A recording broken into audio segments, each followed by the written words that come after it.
This is AQA A-Level Chemistry. It's a Year 13 topic on carbonyl chemistry, and this is video number 4.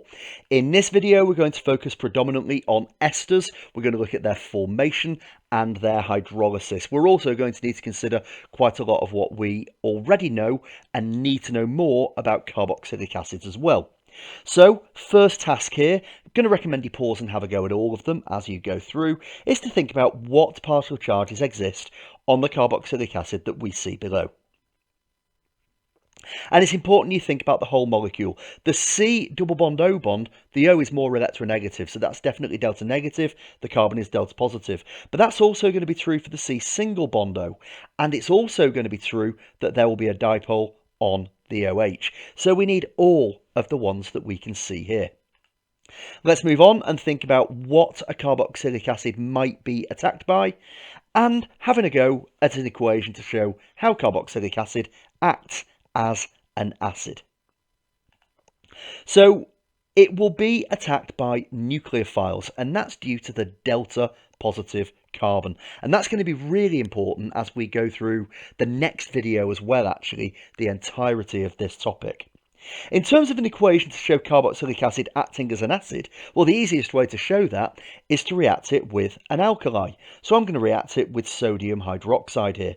When you do that, an acid plus an alkali makes a salt and water. Now, the salt that we would make here would be sodium ethanoate, CH3COONA, and we've got water as our secondary product. Let's move on. Carboxylic acids are weak acid. What does this mean? And the definition for a weak acid is that they only partially dissociate. It's actually a very low level of dissociation in weak acids, but that is discussed in far greater depth in the acids and alkalis topic. Sodium hydrogen carbonate is commonly used as a test for carboxylic acids. What would you observe?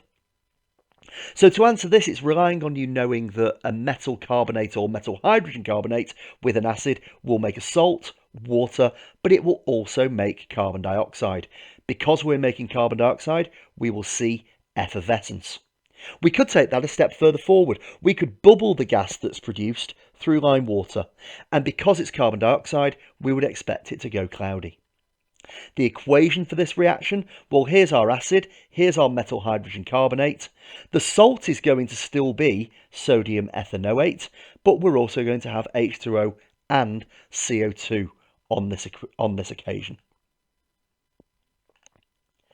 Couple of more questions here to have a go at writing out neutralization reaction equations. If I have ethanoic acid and potassium hydroxide, this time my salt will be potassium ethanoate. Because it's an acid and an alkali, my second product is water. And if I then look at propanoic acid and sodium carbonate, I'm going to make sodium propanoate, but because it's an acid and a metal carbonate, I'm also going to make water and carbon dioxide. We're going to move on for the remainder of this video to look at esters. Now, esters, we can see we make them using carboxylic acid and alcohol. You will learn about alternative methods later, and it's carried out in the presence of a strong acid catalyst, often a tiny amount of concentrated sulfuric acid. It's also a reversible reaction. With that in mind, have a go at writing the equations for each of the 3 examples here. Okay, so I've got ethanol and I've got ethanoic acid there, and I go on to make ethyl ethanoate. Now let's just take a look at what's happening. The OH and the H are lost and they go off to form the water, so it's a condensation reaction. That then allows a bond to form between the O and the C of the CH2. So we can see how they join together there. If we go to the next example, in this one, we can see that we've got the H and the OH once again making our water. On the third one, I've got my butan-1-ol. Butan-1-ol with our propanoic acid is going on to make butyl propanoate. And once again, we've got the H and the OH making the water. Now that's the equation in one direction, but look at what's wrong. I'm hoping that something has stood out right the way through there that you should not have, because each of these should have been written as reversible. If you hadn't done that, then you are making a really common error, but a really easily avoidable error. The reversibility is really important because it allows for the hydrolysis of esters. And we're going to take a look at what happens with our ethyl ethanoate being hydrolyzed. Now, I've put on here this is the ethanoate ion, essentially. That comes from the ethanoic acid. The remainder is the ethyl group that comes from ethanol. If I add water, I will end up with ethanoic acid and ethanol. It's a reversible reaction, so the catalyst is the same. This is what conditions based on that. And we are looking for, it's room temperature, we can specify that, but it's also a strong acid catalyst. But what are the limitations of this reaction then? What might be a problem with this if you're thinking from an industrial perspective? The key to it is that it's reversible, so it won't go to completion. So that makes you think about lower yields, it makes you think about lower profits. So ideally, in industry, you're going to want to find an alternative strategy. The alternative strategy is base catalysis. It starts in the same way, so just remind yourself, what's the equation for the hydrolysis of ethyl ethanoate? And it's what we've literally just looked at. We break it down into our ethanoic acid and our ethanol, but it's a reversible reaction.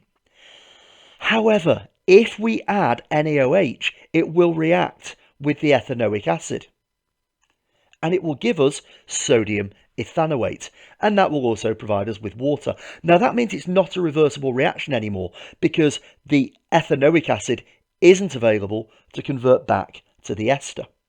So not reversible, which industrially is better, and also the addition of NaOH means that we're consistently removing the ethanoic acid as it's produced, and therefore shifting the equilibrium to the right. So we're going to finish off by looking at a very specific use of esters. They're often used as flavourings or smells in food, but we're going to look at a particular set of esters. And we're going to start by looking at this alcohol. Glycerol is an alcohol. This will form esters if we react it with carboxylic acids. And actually, all animal and vegetable fats are esters with this as their alcohol base. What would the IUPAC name be for glycerol? Well, it's 3 carbons in a row, so it's prop. It's got 3 alcohols, which makes it triol. And the alcohols are each on a different carbon, so we need to number them. So they're 1, 2, 3 triol. There's no double bonds in there, so it's an ane, so it's propane 1, 2, 3 triol. And I'm going to highlight this E because in diols, in dioic acids, in nitriles, that magic E will determine whether you get the mark or not. If you miss that E, you don't get the mark, even if the rest of the name is correct. Okay, so before we go into the more complex chemistry, what's the difference between a fat and an oil? And it really is quite straightforward.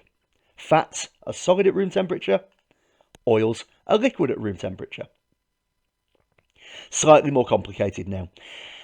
In animal and vegetable oils and fats, a triglyceride is formed, which is glycerol with 3 ester linkages with long-chain carboxylic acids.